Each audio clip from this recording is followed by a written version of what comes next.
La semana pasada, o antepasada, estuvo Víctor predicando la primera mitad. Hoy vamos a concluir, gracias a Dios, con este libro o este Evangelio según San Juan. Y pues podría ser hasta emotivo, ¿verdad? A mí me encantó este proceso de los 2-3 años que estuvimos trabajando. En lo personal fue de mucha edificación. Creo que para la iglesia igual, y vamos a concluirlo el día de hoy. Vamos a orar.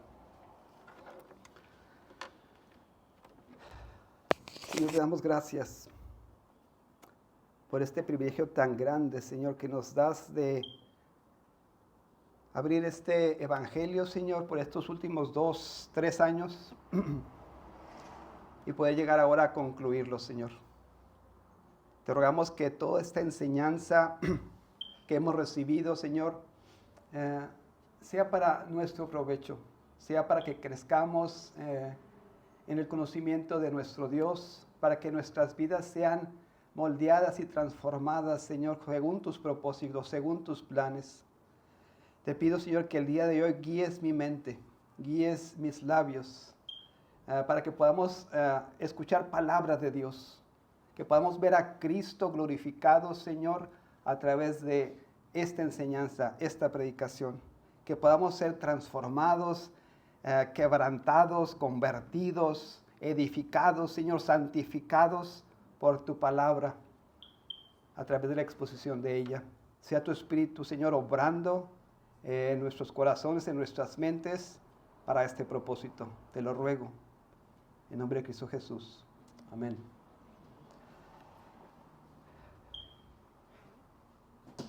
Bien.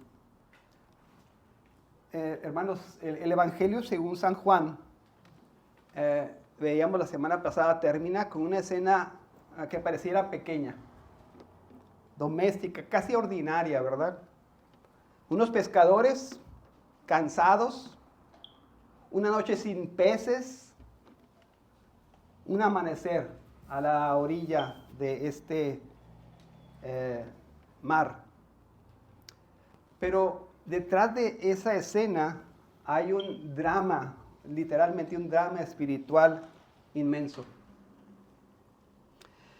Quiero con el favor de Dios el día de hoy ayudarlos a rastrear ese drama según lo vemos narrado por San Juan. Veremos el corazón de un hombre quebrantado, estamos hablando de Pedro, la gracia de un Salvador resucitado y como obra, y sobre todo el plan soberano de Dios para formar a un pastor. Muchos de ustedes saben por experiencia propia, y si no por experiencia, es bueno que lo entiendan de una vez por todas. Que hay momentos en la vida cristiana donde Dios simplemente nos deja caer. No para destruirnos, sino para arrancar de raíz la ilusión de que podemos sostenernos a nosotros mismos. Pedro es el ejemplo vivo de esto. Y en este capítulo 21 es el escenario donde Jesús termina esta obra magistral que comenzó en la vida de Pedro desde que fue llamado.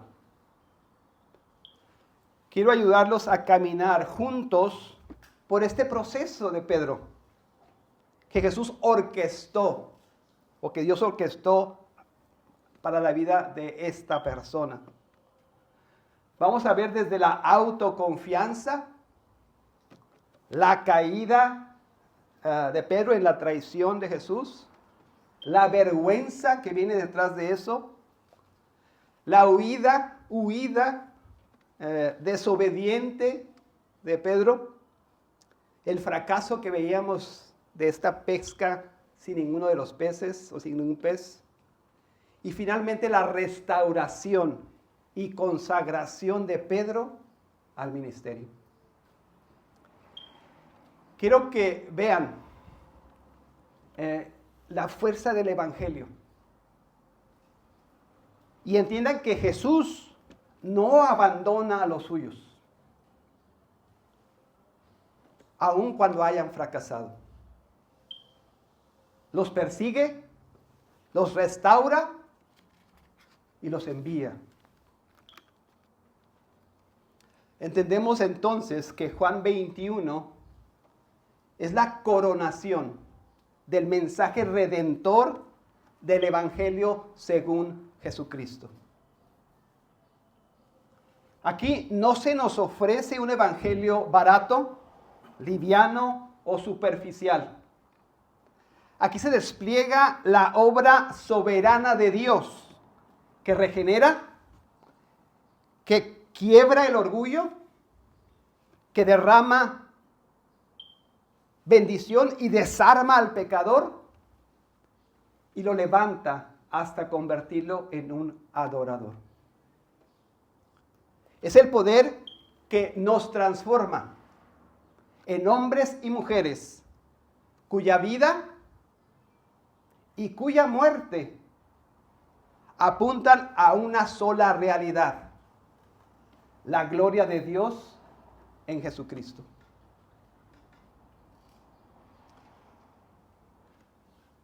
Vayamos pues y observemos este proceso, aprendamos de él.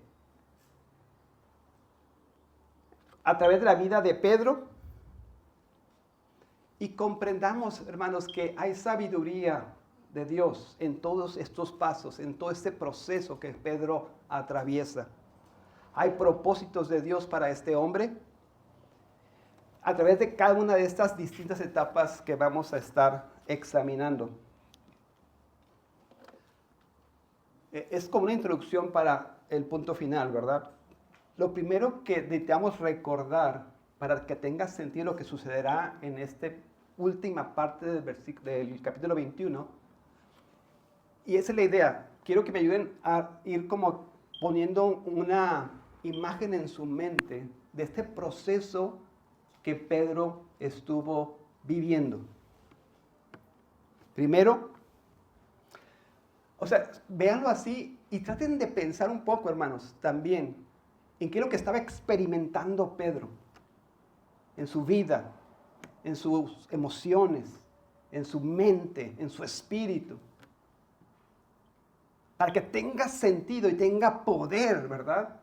Lo que hace Jesús con él al final de este capítulo. En el capítulo 13, no vayan allá, voy a hacer un resumen muy rápido, 36 al 38. Antes de la cruz, Pedro declara: Señor, ¿por qué no te puedo seguir ahora? Mi vida pondré por ti. El Mateo dijo: aunque todos te abandonen, yo no te abandonaré. Yo no. Aquí Pedro habla con sinceridad, dijimos cuando empezaba a predicar de esto, pero no era la verdad. Su corazón estaba lleno de buenas intenciones, pero estaba vacío de la necesaria dependencia de Dios. Pedro creía que su amor por Cristo era suficiente, pero Jesús sabía que no lo era, no era suficiente. Jesús responde: ¿tu vida pondrás por mí? De cierto te digo, no cantará el gallo sin que me hayas negado 3 veces. Pedro cree que puede sostener a Jesús. Jesús sabe que Pedro necesita ser sostenido. Hermanos, la autoconfianza espiritual es mucho más peligrosa en nuestra vida que, la persecución. Porque cuando estamos pensando de esa manera, nos convencemos de que no necesitamos de la gracia. Y si por algún motivo llegamos a esa conclusión, estamos total y completamente perdidos. El Evangelio de Juan nos golpea una y otra vez con la misma verdad. La carne no puede producir vida espiritual.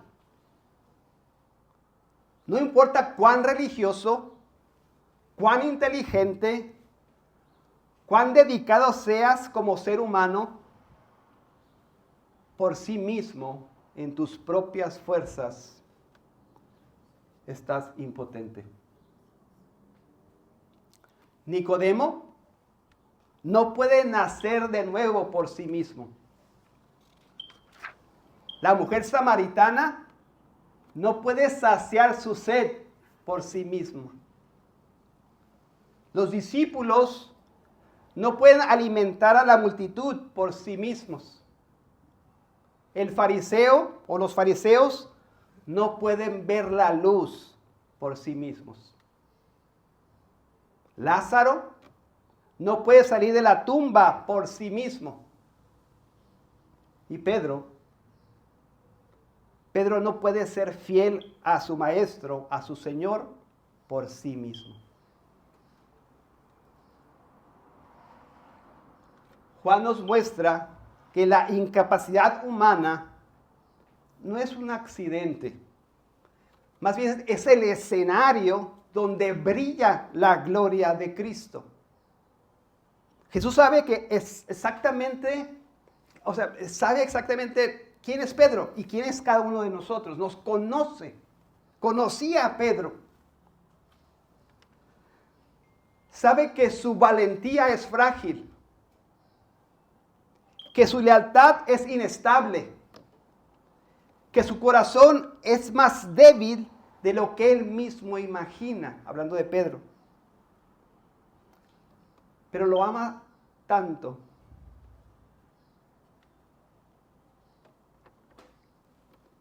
que no pretende dejarlo en ese sentido de autoconfianza. Porque sabe que si lo deja en ese proceso, Pedro será autodestruido.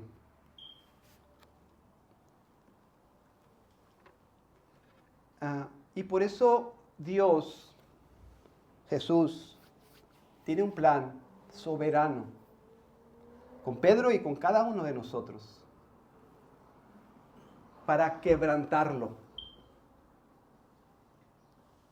No para aplastarlo, sino para salvarlo. No para humillarlo sin propósito, sino para arrancar de él la ilusión de su propia fuerza y llevarlo a la dependencia.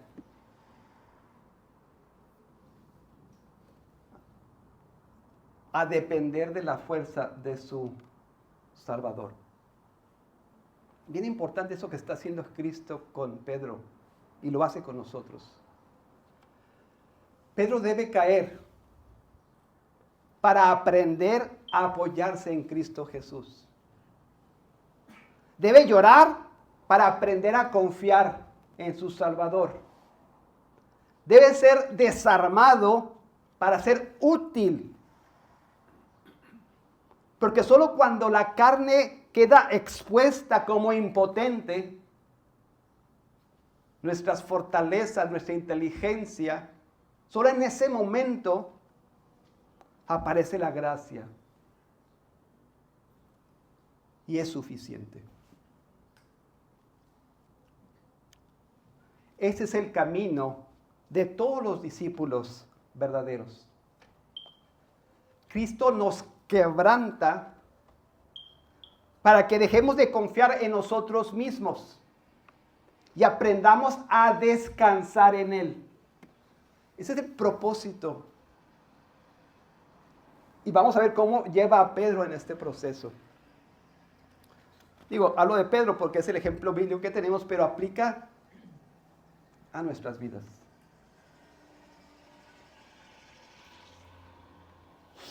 en el capítulo 18, 15 al 27, es el proceso de la negación de Pedro.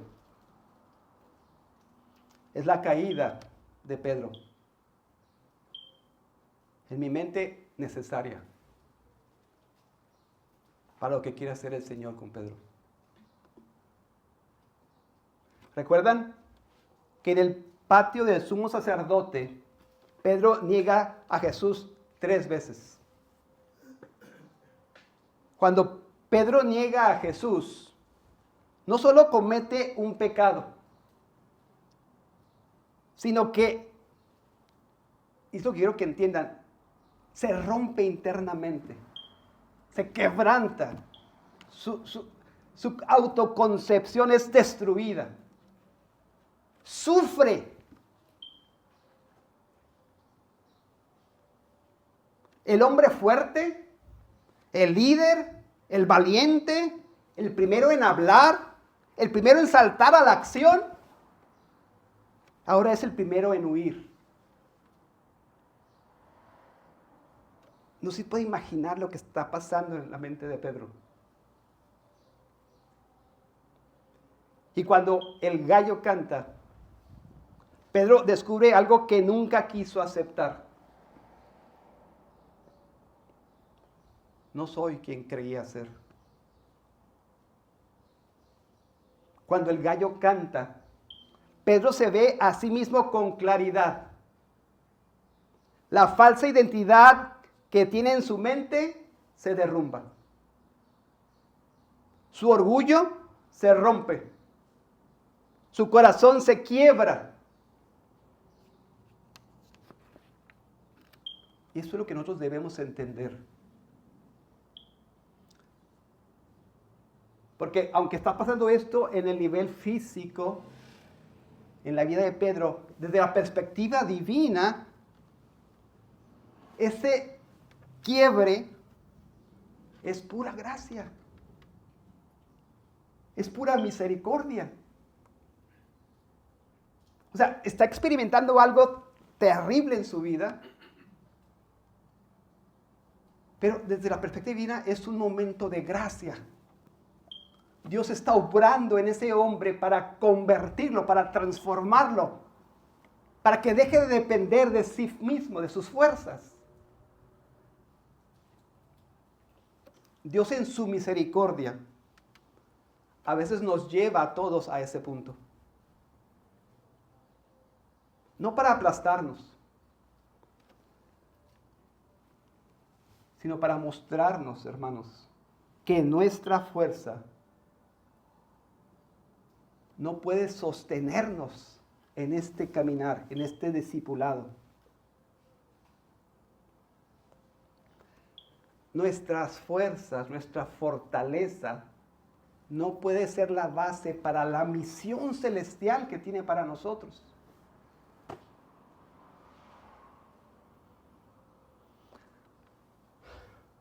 Nos deja ver, y dejó ver a Pedro, ¿verdad?, que esa fortaleza que él creía se derrumba fácilmente. Autoconfianza, esta caída de negación de su maestro, llega a la crucifixión, ¿verdad? Y después de la resurrección, entramos a una etapa en la que Pedro tiene esperanza, claro. Su Señor ha resucitado, pero tiene vergüenza.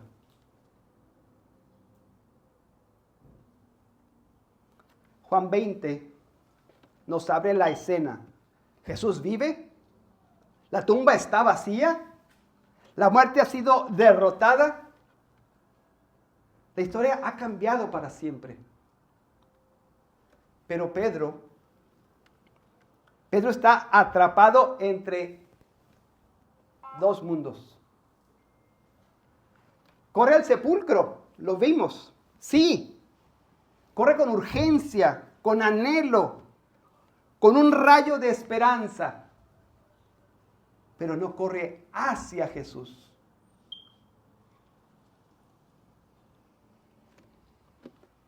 Porque cuando has fallado, cuando has negado al que más amas, cuando tu pecado te persigue con una mirada acusadora, la resurrección puede sentirse como una luz demasiado brillante. No sé si ha estado ahí usted. Una luz que expone, una luz que revela lo que somos. Una luz que parece demasiado santa para alguien como tú. Pedro cree que Jesús vive. Se le aparece a los apóstoles, pero no está seguro de que Jesús quiera seguirlo viendo. Esa es la vergüenza, es la situación que está pasando en su mente. Cree en Cristo, pero no cree que Cristo quiera seguir creyendo en Él.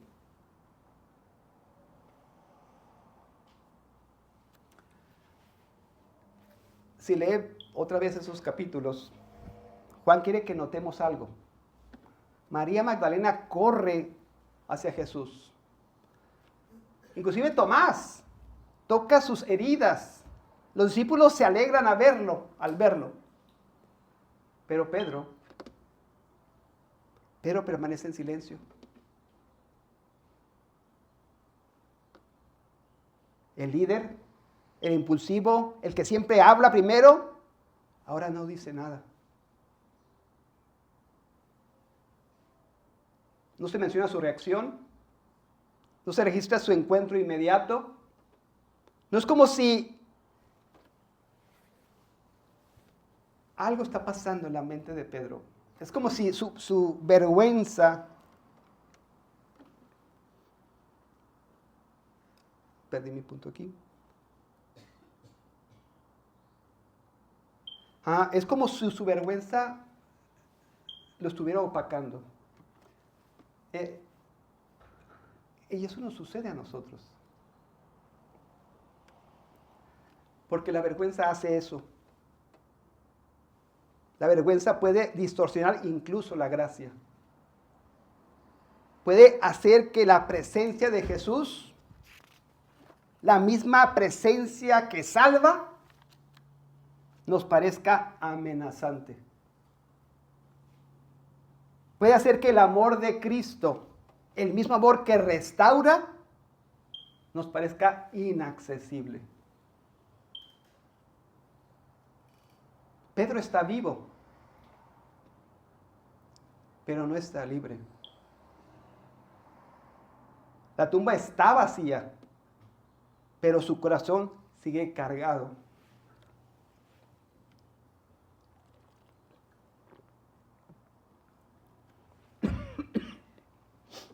Jesús ha resucitado, pero Pedro aún sigue derrotado, aún sigue experimentando esa consecuencia, por decirlo de una manera, emocional, espiritual, de su traición. Y es precisamente ahí donde la gracia de Cristo está a punto de irrumpir y mostrar con fuerza lo que el Señor tiene preparado para Pedro y para nosotros. Porque esta gracia no ha cambiado, hermanos. Eso que pasó con Pedro pasa ahora con nosotros.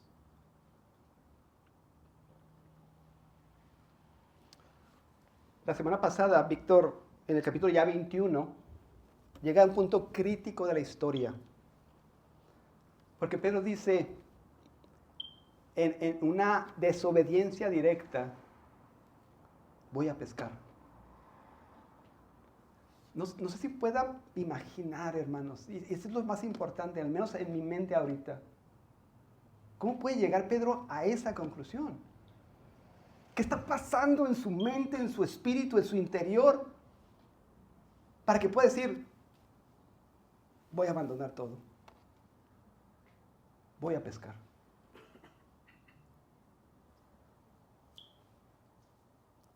no es una frase inocente. No lo hace por pasatiempo, para matar el tiempo. Está huyendo, hermanos, de su Señor. Jesús les había dicho explícitamente que lo esperaran, ¿verdad? En el monte en Galilea. Esa era la instrucción. Esa era la voluntad del Señor. Pero Pedro dice, voy a pescar. Está regresando a lo que era antes de ser llamado. Está volviendo a las redes, al bote, al viejo oficio, a su vieja identidad. ¿Por qué?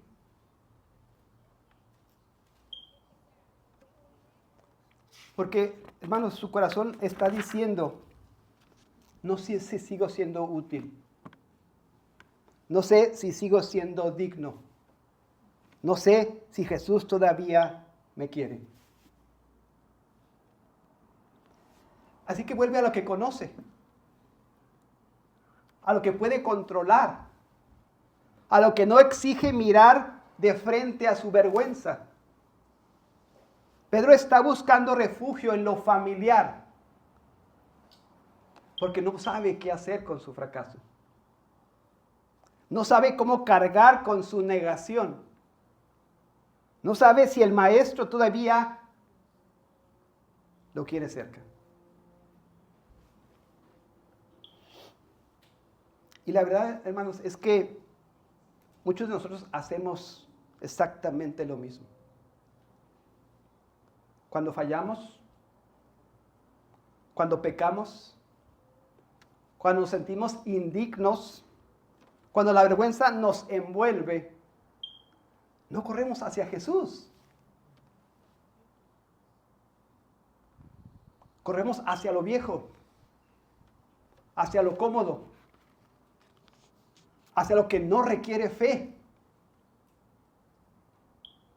hacia lo que podemos controlar, hacia lo que no nos obliga a enfrentar nuestra culpa. Volvemos a patrones antiguos. Volvemos a hábitos muertos. Volvemos a identidades que Cristo ya había roto.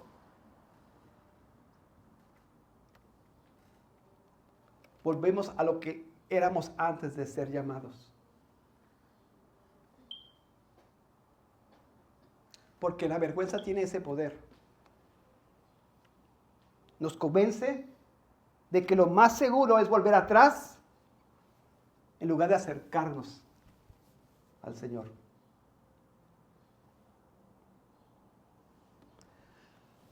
Juan está a punto de mostrarnos algo glorioso. Jesús no deja que Pedro se esconda en su pasado. La gracia va a buscarlo. La gracia lo alcanza en su retroceso. La gracia lo encuentra ahí en el bote. La gracia lo restaura ahí en la orilla. Y esa misma gracia sigue haciendo lo mismo en nuestras vidas el día de hoy.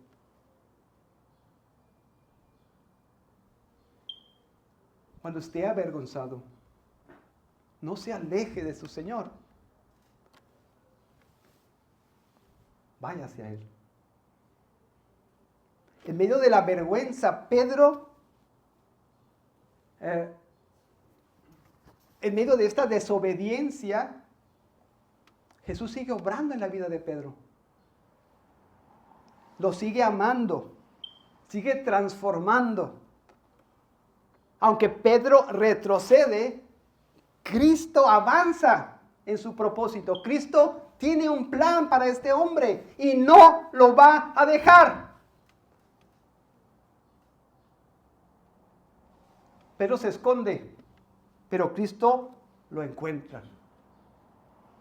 Pedro se hunde en su culpa, pero Cristo lo derrama o derrama gracia sobre él.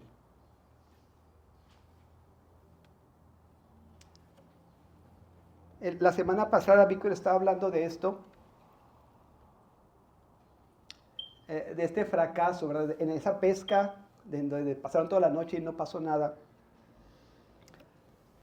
Pero debemos estar entendiendo que ese proceso es la gracia. La gracia de Dios no se detuvo en la vida de Pedro. La gracia está operando ahí en ese proceso, en la oscuridad de esa noche, en las redes vacías, en el cansancio y la frustración.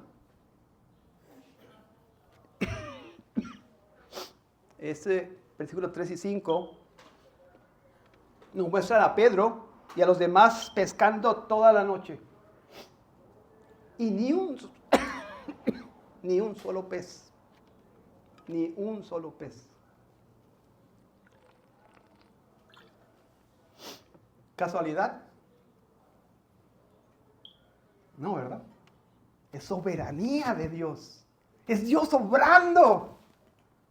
Es Dios cumpliendo su propósito en ese hombre o en esos hombres.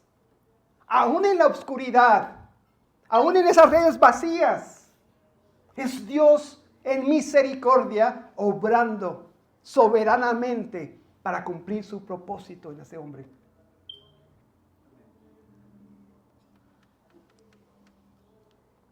Juan quiere que recordemos las palabras de Juan 15:5.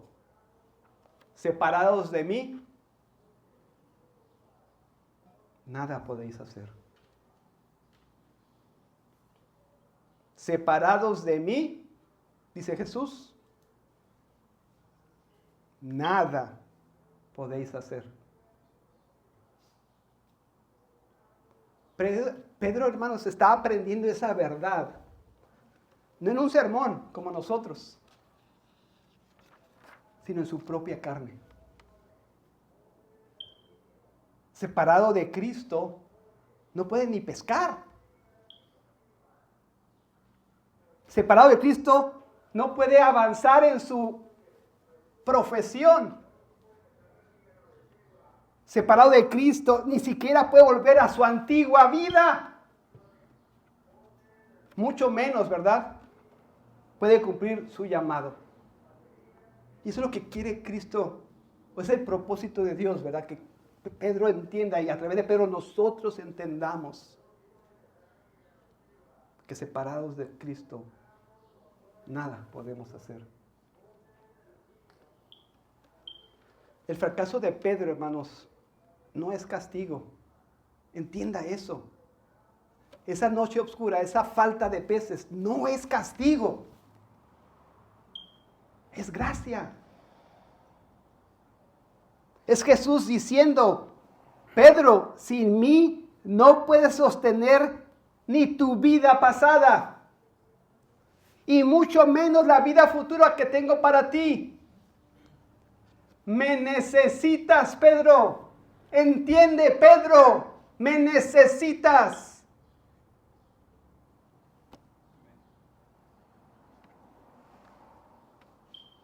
El fracaso de Pedro no es juicio,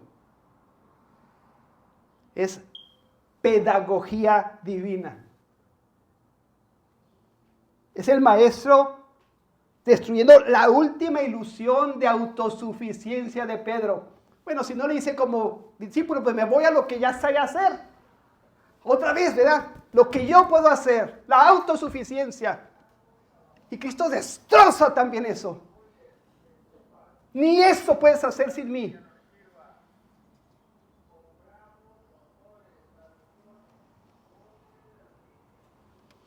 Es Cristo arrancando de raíz la mentira de yo puedo. Es Jesús preparando el terreno para una restauración profunda, una obediencia nueva, un amor sincero. A veces Dios hace lo mismo con nosotros. A veces nos deja las redes vacías. A veces permite que nuestros esfuerzos se estrellen contra el piso. A veces nos deja sin resultados, sin fuerzas, sin control. ¿Para qué? Para vaciar nuestro corazón, hermanos, de orgullo, de autosuficiencia, para arrancarnos de raíz esa creencia de decir yo puedo, para mostraros que sin Él no podemos, y que entendamos que es necesario, indispensable para nuestra vida cotidiana, no se diga para el ministerio, ¿verdad? Depender de la fortaleza de Cristo Jesús.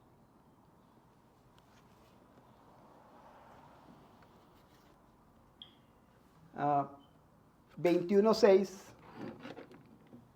Perdón que me tarde tanto.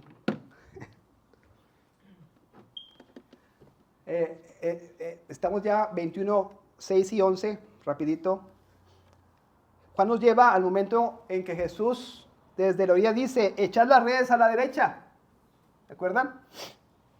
Y en ese instante algo se enciende en el corazón de Pedro. Esa voz, esa instrucción, esa autoridad lo lleva de vuelta al principio. Recuerda el día que comenzó todo. Recuerda la primera vez que esa voz lo llamó. Recuerda la abundancia que no podía explicar. La red que se rompía. El asombro que lo hizo caer de rodillas. Echad las redes a la derecha. Y cuando las redes se vuelven a llenar, Juan lo reconoce primero. ¡Es el Señor! Y Pedro no puede contenerse. No espera, no calcula, no debate, se lanza al agua. Porque está comprendiendo que cuando la gracia te encuentra en tu fracaso, no huyes de Jesús. Corres hacia Él. Es una mentira del diablo. Cuando hemos caído en alguna situación y queremos alejarnos de Cristo Jesús.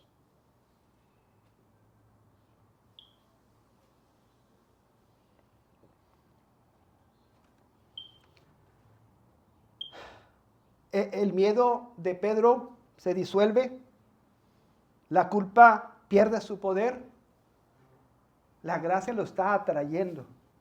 Eso es hermoso. Y cuando Pedro llega a la orilla, descubre algo sorprendente, lo decía Víctor. Jesús ya tenía el pan y pescados preparados.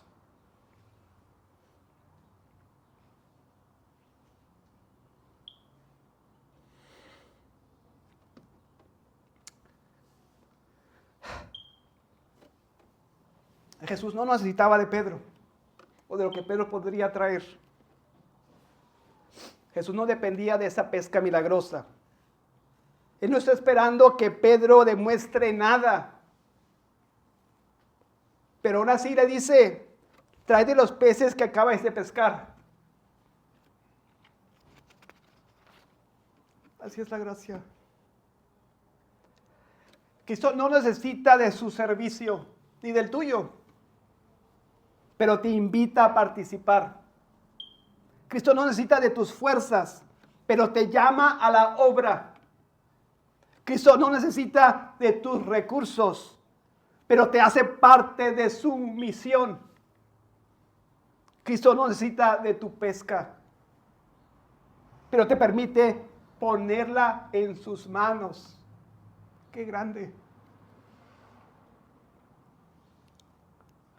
La gracia no solo restaura, la gracia reintegra. La gracia no solo perdona, la gracia nos vuelve a llamar, ¿verdad? En esas situaciones. Pedro llega empapado, avergonzado, temblando, y Jesús lo recibe con un desayuno preparado por sus propias manos. Ese es el corazón de nuestro Salvador. Él provee, Él los invita, Él los restaura y como vamos a ver, Él nos envía.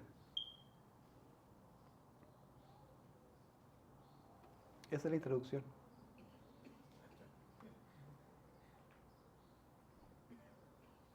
Lo que va a pasar en estos últimos versículos es esa restauración. Para mí era importante que entendieran esto porque, nuestra predicación es versículo a versículo, pero tenemos que tener todo el contexto, ¿verdad? Para poder comprender qué está sucediendo en este epílogo, decía Víctor, esta escena culminante, majestuosa, que Cristo quiere mostrarnos.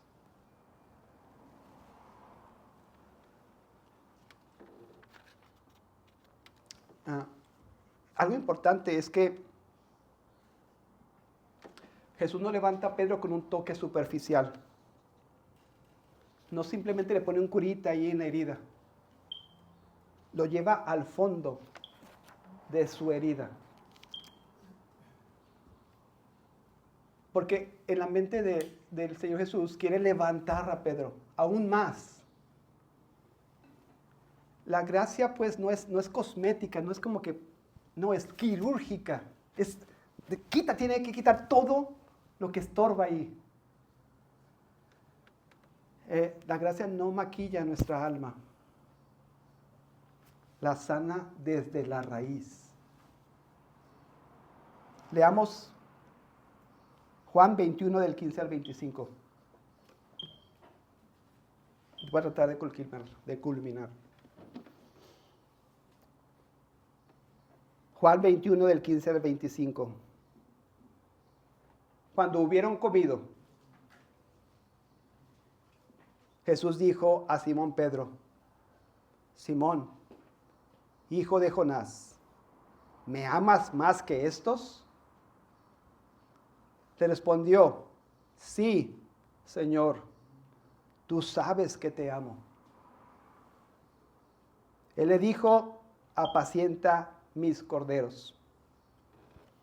Volvió a decirle la segunda vez: Simón, hijo de Jonás, ¿me amas?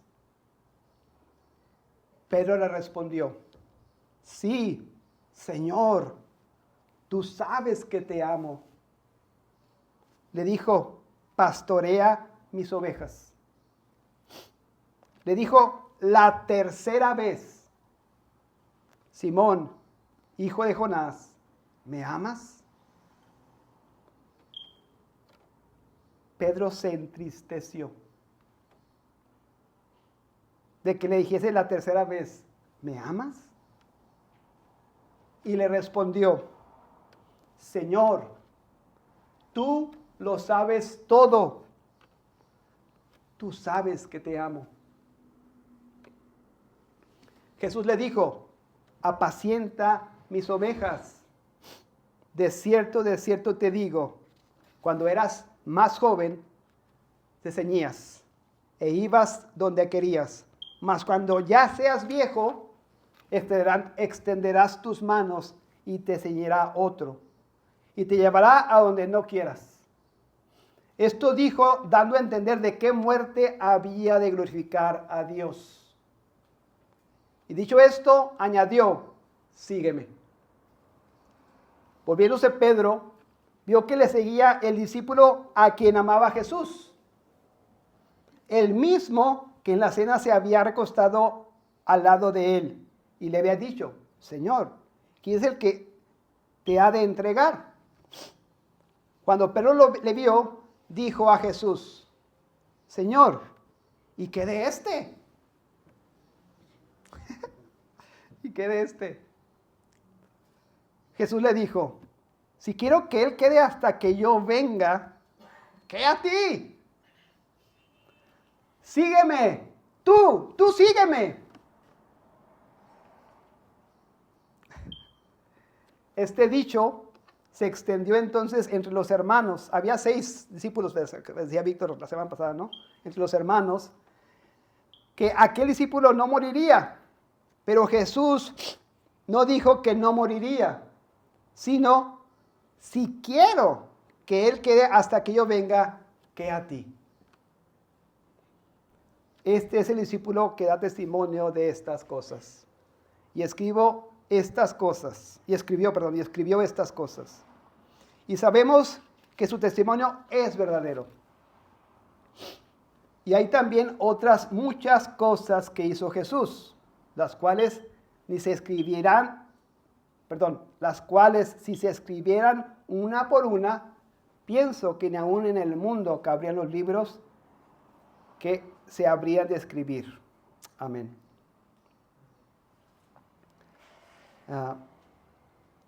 Versículo 15, Simón, hijo de Jonás, es como se dirige a Pedro. Es curioso que no usa el nombre de Pedro, no lo llama la roca, ¿verdad? Lo llama como al principio, Simón, hijo de Jonás. Es como si le dijera, volvamos al punto donde te encontré. Volvamos al lugar donde comenzó tu llamado. Volvamos a la raíz. Y luego le pregunta, esta pregunta que es cortante, ¿verdad? O sea, Jesús no tiene miedo de entristecerlo, porque vemos que se entristece. No tiene miedo de entristecerlo.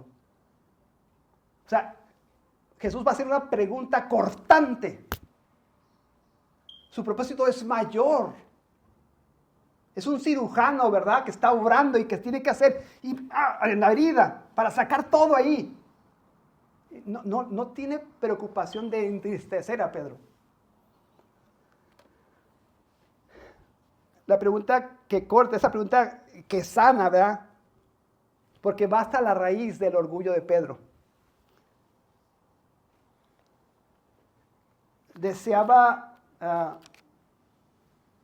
de alguna manera, sanar, quitar, o sea, esa herida que estaba en Pedro, esta que estamos hablando de la traición, de su vergüenza, todo esto, tenía que ser quirúrgicamente eliminada. Y Cristo está haciendo a través de estas palabras, estas preguntas, esta obra en Pedro. ¿Me amas más que estos?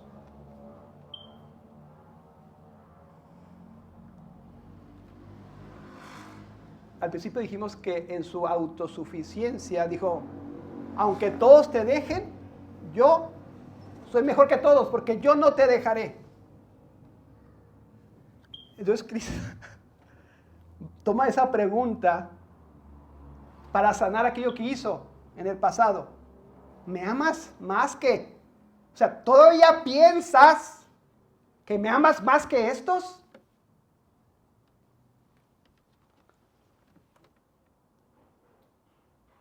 Vean la reacción de Pedro. Ya no presume.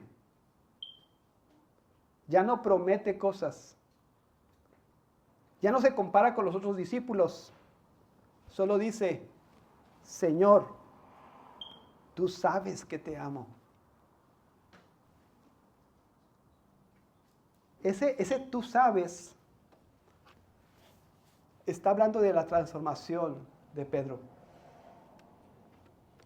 Es el lenguaje del quebrantamiento. Es el lenguaje de alguien que ya no confía en su fuerza, sino entiende que Cristo, ese conocimiento perfecto de Cristo, y de eso depende. Es el amor humilde que ya ha sido purificado. Es el amor que ha pasado por el fuego de la vergüenza y toda arrogancia ha sido eliminada. Nuestra restauración, así como la de Pedro, comienza cuando dejamos de decir yo puedo y empezamos a decir, Señor, tú sabes. O sea, tú sabes, Señor, si puedo, si no puedo, tú sabes que te quiero. O sea, tú sabes, Señor. Ya no depende de mí. Tú sabes, Señor. A primera vista, hermanos, la pregunta es sencilla. Y me gustaría expandirme aquí otras 2 horas. Porque estoy convencido del que el cristianismo transforma nuestros sentimientos, nuestras emociones, ¿cierto? No le pregunta a Pedro, ¿te crees capaz? ¿Ya estudiaste todo lo que te pedí que estudiaras? O sea, lo único que le pregunta, ¿me amas?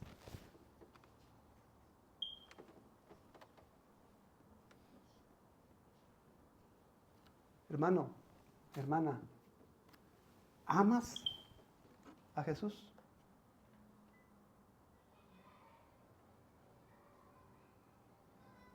Él no te va a preguntar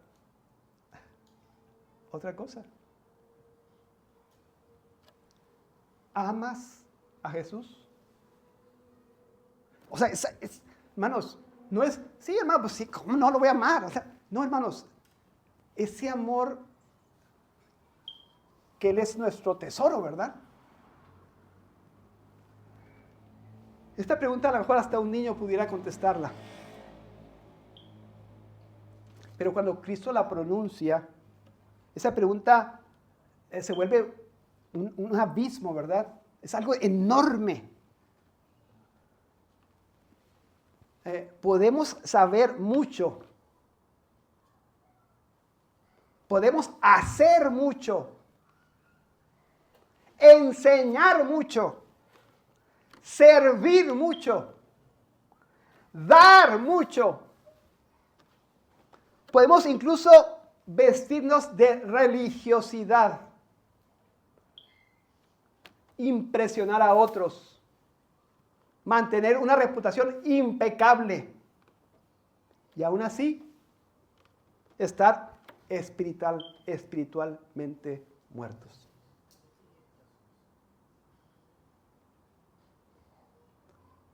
Muertos no por falta de actividad, sino por falta de amor. ¿Me amas? ¿Me amas? Donde no hay amor por Cristo, no hay vida, hermanos. No hay vida. No has nacido de nuevo. Esta es la pregunta decisiva. ¿Amamos a Cristo?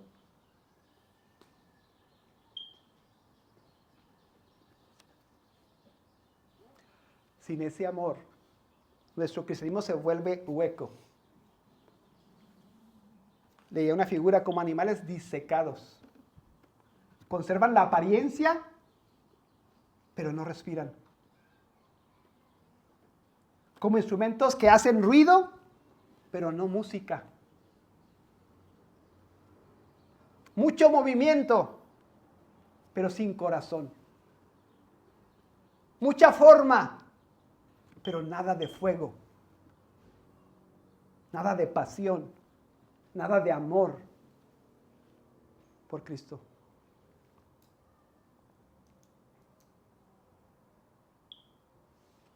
Examinémonos. No basta tener doctrina correcta, ni asistir fielmente a la iglesia, ni mantener una conducta moral respetable. Todo eso es bueno, pero no es el alma del cristianismo. El cristianismo verdadero late, siente, se inclina, se derrite, se levanta, porque ama a Cristo Jesús. Y no hablo de sentimientos vacíos que se puedan evaporar. Hablo de un afecto real, profundo, nacido del Espíritu, que mira a Cristo y dice, tú eres mi tesoro. No hay nada más. Tú eres mi tesoro. No amo nada más. Te amo a ti. Tú eres mi deleite. Tú eres mi tesoro.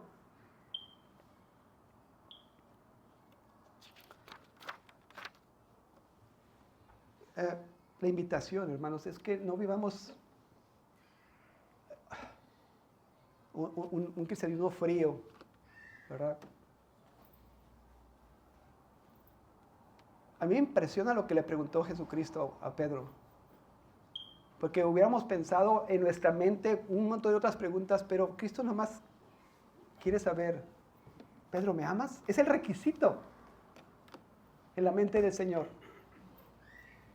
No si eres capaz o no eres capaz, yo me voy a encargar de eso. No si eres inteligente o no eres inteligente. No si tienes educación o no tienes educación. No si tienes dinero o no tienes dinero. Me amas. Pedro, ¿me amas? Es cortante, ¿verdad? Es penetrante la pregunta. Y la respuesta también es muy importante. O sea, Pedro ya no se... Sí, te amo, más que todos estos. No, no. Sí, Señor. Examíname. Revisa mi corazón. Tú conoces lo que soy. Tú sabes que te amo. No es una apariencia solamente. No es lo que puedo ver. El Señor está penetrando, ¿verdad? Y está diciendo, Pedro, sí, Señor, te amo. Examíname por dentro lo que siento, lo que soy. Te amo.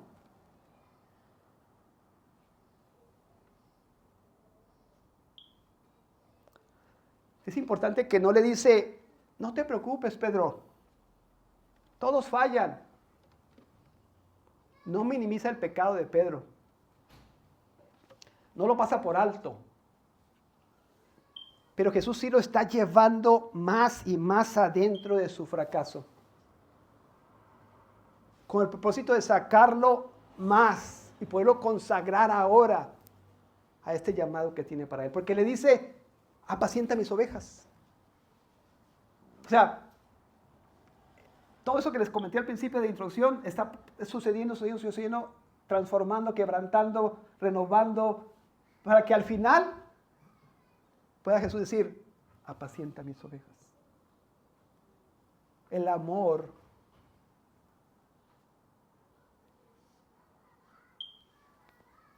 no es algo bonito o mariposas acá nada más, ¿verdad? Es activo, es acción. Y la encomienda para demostrar si amas o no amas es apacienta mis ovejas.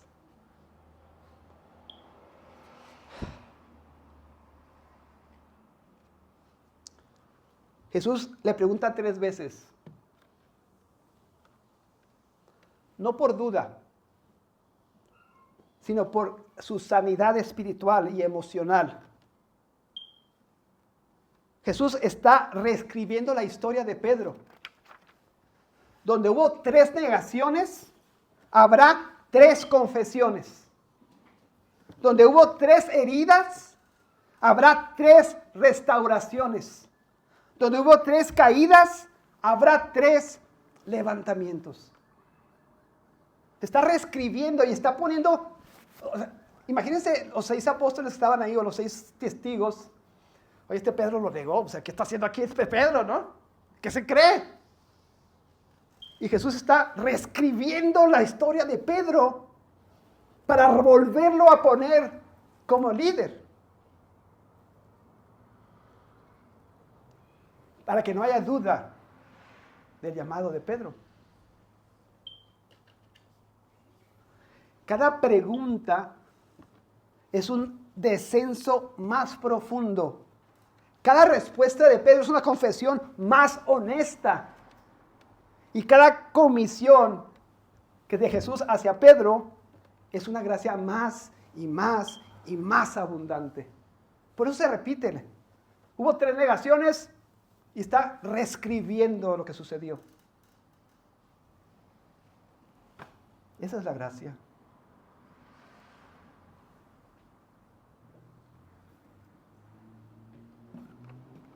¿Lo puedes sentir? ¿Puede ver?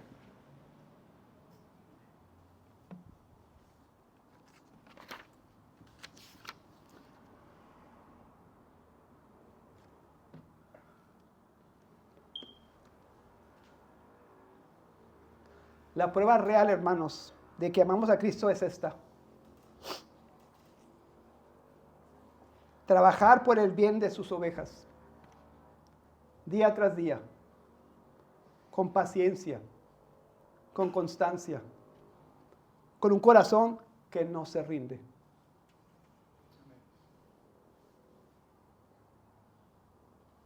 El amor verdadero se demuestra sirviendo.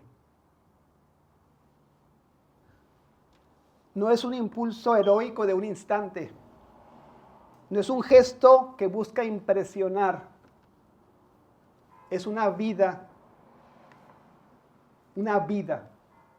25, 30, 50 años sirviendo a su Señor.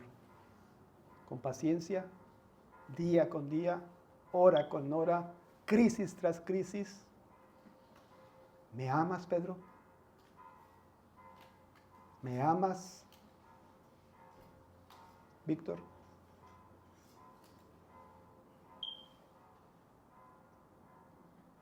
¿Me amas, iglesia?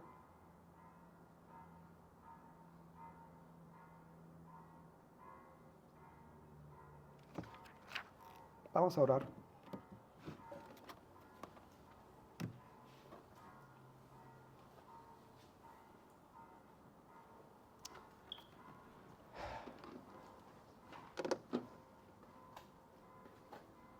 Reflexione en su mente un momento.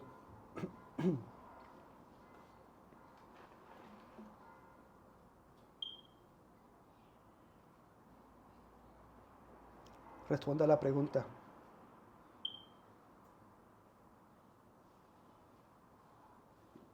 Responda a la pregunta.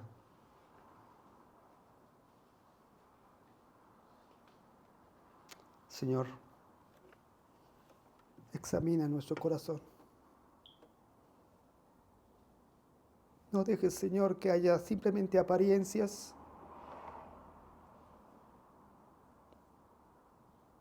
Examina nuestro corazón.